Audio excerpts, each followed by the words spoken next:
Masyarakat yang akan beraktivitas di pesisir pantai dan laut diminta untuk meningkatkan kewaspadaan potensi gelombang tinggi yang bisa capai 4 meter 3 hari ke depan. Peringatan dini gelombang tinggi 4 meter ini dikeluarkan Badan Meteorologi, Klimatologi, dan Geofisika dan berlaku hari ini dan besok 23 sampai 24 September 2021.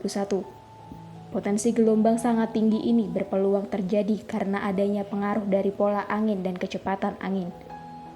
Berdasarkan pantauan BMKG, pola angin di wilayah Indonesia bagian utara dominan bergerak dari tenggara sampai barat daya dengan kecepatan angin berkisar 5-20 knot. Sedangkan di wilayah Indonesia bagian selatan, angin dominan bergerak dari timur sampai tenggara dengan kecepatan angin berkisar 5-25 knot.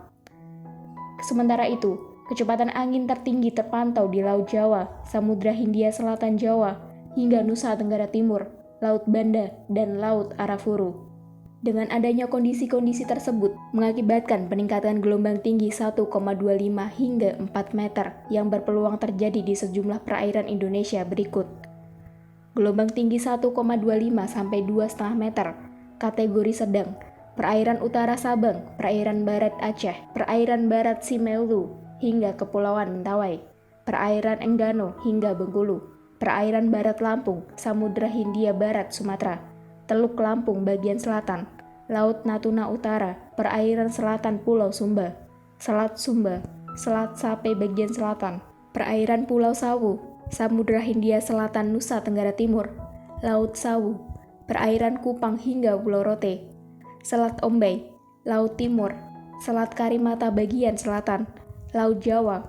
perairan selatan Kalimantan, Selat Makassar bagian selatan, Laut Flores, perairan Bau-Bau hingga Kepulauan Wakatobi, perairan Manau hingga Kendari, perairan selatan Kepulauan Sula, perairan selatan Pulau Buru hingga Seram, Laut Banda, Laut Sulawesi, perairan Kepulauan Semata hingga Kepulauan Babar, perairan selatan Kepulauan Kei hingga Kepulauan Aru, Laut Arafuru Barat, perairan Yosudarso,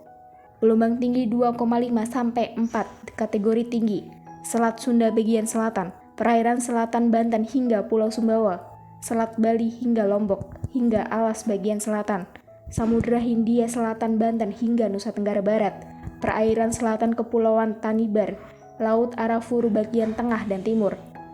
Potensi gelombang tinggi ini dapat memperbesar risiko tinggi terhadap keselamatan pelayaran dan masyarakat yang tinggal serta beraktivitas di pesisir sekitar area yang berpeluang terjadi gelombang tinggi itu haruslah tetap waspada.